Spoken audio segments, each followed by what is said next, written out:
Welcome back to the market Chakra. Nifty analyse करते हैं। ठीक है, आज ऑफ है और कल मार्केट खुलेगा। फ्राइडे को एक्सपायरी हो चुकी है और मैंने जो आपको दो जोन्स दिए थे प्रीवियस वीडियो में, वही दो जोन्स के बीच में मार्केट खेला। और जैसा मैंने आपको बोला था कि साइडवेज होने के चांसेस बहुत ज़्यादा होते हैं जब बिक्स इतना हाई होता है। लॉजिक मैंने एक्सप्लेन किया हुआ है, तो अगर आपको देखना है तो आप प्रीवियसली जाके देख सकते हो। सिमिलरली वहीं पे गैप डाउन ओपन हुआ, यहाँ से मार्केट ने थोड़ा सा सपोर्ट बनाया और ये जो स्विंग की मैंने आपको बात करी थी कि लोअर हाइस लोअर लो बनाने की कोशिश कर रहा था, मार्केट ने वही किया है और ये साइडवेज हुआ है। जब ऐसा कुछ होता है ना मार्केट में, इतना कुछ, एक तो इसके टेक्निकल रीजंस होते हैं जो मैंने आपको बताया था कि विक्स इतना हाई हो गया है, प्रीमियम बहुत ज़्यादा हाई है, तो ऑप्शन सेलर्स के पास बहुत ज़्यादा मार्जिन रहता है, तो वो कुछ करने ही नहीं देते हैं फिर। ठीक है, क्योंकि पैसे वाले लोग ऑप्शन सेलर्स ही होते हैं और मार्केट को वही चलाते हैं। ठीक है, और टेक्निकल रीजंस के अलावा फंडामेंटल रीजंस ये होते हैं कि किसी चीज़ का वेट हो रहा है अभी यहाँ पे।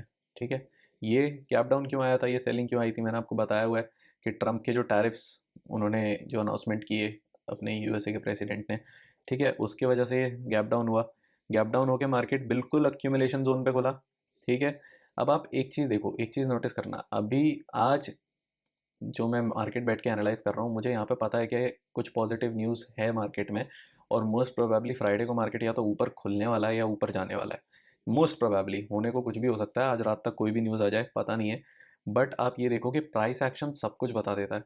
ठीक है, गैप डाउन उस दिन ओपन हुआ, यहाँ पे सब लोग डर गए, पर देखो अक्यूमुलेशन जोन पर ही ओपन हुआ मार्केट, उसके नीचे नहीं निकला और वहां से मार्केट ने बाय दिया। सब डर गए, उसके बाद भी मार्केट ने यहाँ से कितना मूवमेंट किया, राइट? इस जोन से कितना मूवमेंट किया है देखो आप, 3-3.5% ऊपर है मार्केट वहाँ से, राइट? और अगर आप बिल्कुल बॉटम जहाँ से खुला था वहाँ से देखोगे तो कितना परसेंट ऊपर जा चुका है मार्केट, वहाँ से 4.5% ऊपर जा चुका है। ठीक है, ये कोई छोटा परसेंटेज नहीं है इंडेक्स के लिए। चलो अब वो सब छोड़ो, कल की बात कर लेते हैं। Price action point of view से मैं आपको बता रहा हूँ, ये जो गैप वाला जोन है ये एज अ रेजिस्टेंस एक्ट करने की कोशिश कर सकता है, पर अगर जितनी न्यूज़ मुझे पॉजिटिव दिख रही है, जैसे मैं आपको बता रहा हूँ कि ट्रंप ने अभी टैरिफ्स जो है वो पॉज कर दिए हैं अगले 90 डेज़ के लिए, so that is a good news. ठीक है, for everyone in the market. ये देखो, ये नास्डैक है, ये नास्डैक यूएस का मार्केट है और ये देखो लास्ट कल क्या हुआ है। ठीक है, ये देख रहे हो आप, क्या बाइंग आई है। और फिर ये देखो US 30, डाउ जोन्स बोलते हैं जिसको, क्या बाइंग आई हुई है। तो यूएस के मार्केट्स बुलिश हो रहे हैं और इंडिया में बहुत ज़्यादा इन्फ्लुएंस है यूएस के स्टॉक्स का और कंपनीज का। तो उस बेसिस पे अभी फिलहाल ऐसा लग रहा है कि पॉजिटिव जाने वाला है मार्केट। तो सपोज करते हैं कि मार्केट खुलता है गैप अप, गैप अप अगर ओपन होता है तो फर्स्टली तो मुझे लगता है कि मार्केट अगर गैप अप ओपन होगा तो इस जोन के ऊपर ओपन होने वाला है। ठीक है, पर अगर यहाँ इस जोन के ऊपर नहीं ओपन होता है और नीचे कहीं ओपन होता है तो दिस, ये जो आपको दिख रहा है ना, मार्केट यहाँ से घूमा है बार बार आके, रेजिस्टेंस बनाया है, ये बनाया है, ये वो बनाया है, ये zones as a resistance act कर सकते हैं थोड़ा सा टेम्परेरी बेसिस पे। ठीक है, पर क्योंकि फंडामेंटल्स बुलिश होंगे तो ज़्यादा आप यहाँ पे ये एक्सपेक्ट मत करना कि यहाँ से आपको सेलिंग मूव कैच करने को मिलेगा।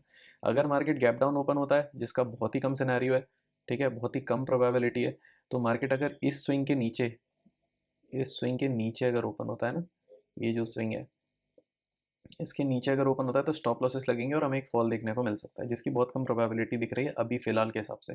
ठीक है, और मार्केट ऊपर ओपन होता है, अगर यहाँ पे थोड़ा सा कम गैप डाउन मिलता है तो आपको बहुत अच्छी अपॉर्चुनिटी मिल सकती है मार्केट में। अगर यहाँ पे कंसोलिडेशन होता है और मार्केट ऊपर की तरफ चलना शुरू करता है, हम ये एरिया टारगेट कर सकते हैं। ठीक है, ऑप्शन चेन का एनालिसिस मैं आपको बता चुका हूँ, कुछ खास नहीं है अभी कोई भी एरिया में, कुछ खास ओपन इंटरेस्ट ज़्यादा डेवलप नहीं है। 22,500 के एरिया में ही ओपन इंटरेस्ट जो है वो बहुत ज़्यादा डेवलप्ड है। ठीक है, देख लेते हैं एक बारी, देखो मैं आपको दिखा देता हूँ best view. April 17 next expiry के लिए अगर आप डेटा देख रहे हो तो डेटा इज 40,000 का ओपन इंटरेस्ट प्रेजेंट है 22,500 पे और 38,000 का पुट के साइड प्रेजेंट है। ठीक है, सिमिलरली 38,000 का प्रेजेंट है पुट के साइड 22,400 पे, मतलब ये दो एरिया सपोर्ट की तरह एक्ट करने की कोशिश करने वाले हैं। ठीक है, 22,500 पे थोड़ा सा रेजिस्टेंस है, पर जहाँ ऊपर खुला फटाफट लोग एग्जिट करने वाले हैं। ठीक है, उसके ऊपर आप देखो रेजिस्टेंस कहाँ दिख रहा है आपको, सबसे ज़्यादा रेजिस्टेंस अभी यहीं पर दिख रहा है बस, और ये 23,000 का लेवल है। मतलब बीच में अभी मार्केट में लोगों को नहीं पता है कि क्या होने वाला है क्या नहीं होने वाला है, सब कंफ्यूज नहीं है पूरा। अभी देखो सिर्फ एक वीक की एक्सपायरी है, तो आप समझ सकते हो रेंज कितनी बड़ी बना दी है मार्केट ने।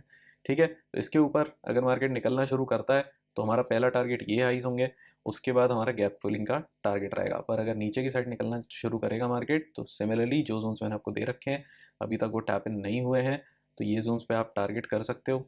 ठीक है, और ये इस जोन को थोड़ा नज़र में रखना। मैं आपको बहुत दिन से बोल रहा हूँ कि एक्यूमुलेशन जोन है। एक बारी और पहले आके मार्केट यहाँ से बहुत अच्छा बाय दे चुका है और फिर अभी यहाँ से आके, चलो गाइस केयरफुली ट्रेड करो एंड अच्छी अपॉर्चुनिटी है मार्केट में, ग्रैब करो। पर अगर विक्स ड्रॉप होता है, ठीक है ध्यान से सुनो, अगर विक्स ड्रॉप होता है कल के दिन और बहुत ज़्यादा ड्रॉप होता है तो प्रीमियम्स थोड़ा स्ट्रेंजली बिहेव करेंगे, प्रीमियम्स को बढ़ने में थोड़ी प्रॉब्लम होगी और डीके ज़्यादा देखने को मिलेगा इवन दो फ्राइडे है।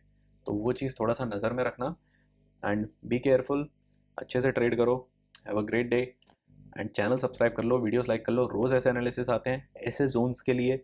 ये जोन्स बिल्कुल प्री प्लान्ड होने के लिए मार्केट में, चैनल ज़रूर सब्सक्राइब करो और नोटिफिकेशन बटन ऑन करो। चलो एवरीवन टेक केयर, बाय।